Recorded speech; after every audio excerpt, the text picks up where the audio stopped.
একটি বাঘ শিয়ালকে ডাকে এবং শিয়ালকে বলে যে, শোনো, তোমরা সবাইকে ডাকো। শিয়াল সাথে সাথে উত্তর দেয় যে, মহারাজ।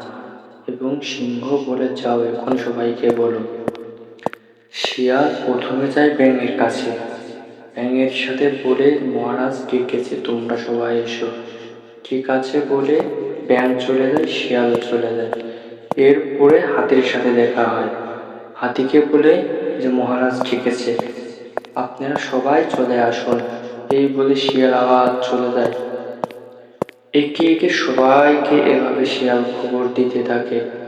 এক পর্যায়ে খবর দিতে দিতে শিয়ালের রাত হয়ে যায় এবং সে চলতেই থাকে।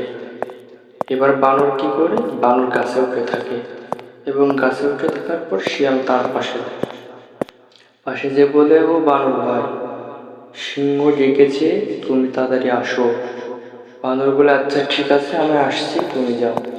এই বলে শিয়াল চলে যায়। প্রকৃতিতে কুমির নাক গেড়িয়ে ঘুমাচ্ছে। সেই সময় শিয়াল তাকে ডাকে। ডাকার পরে কুমির মামা উঠে পড়ে।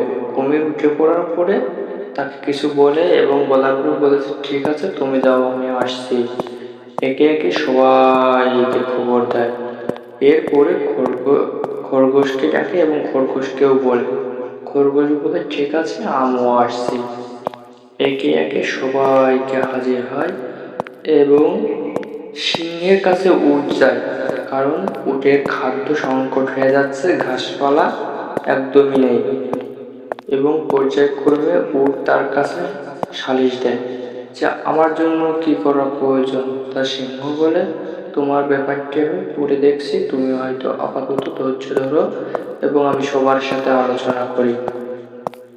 এই বলে সিংহ গুহার কাছে বসে রয়েছে এবং শিয়াল আসে সিংহকে বলে, মহারাজ, আমি সবাইকে খবর দিয়েছি, সবাই আসবে। মহারাজ শুনে খুবই খুশি হয়, শিয়ালের প্রশংসা করে, তুমি খুব বুদ্ধিমান, তুমি যাও এখন। এরপরে কি হয়?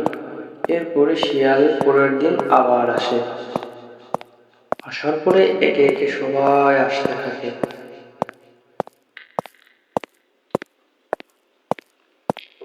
শিয়ালের সাথে গল্প করে এবং সিংহকে সব বলে।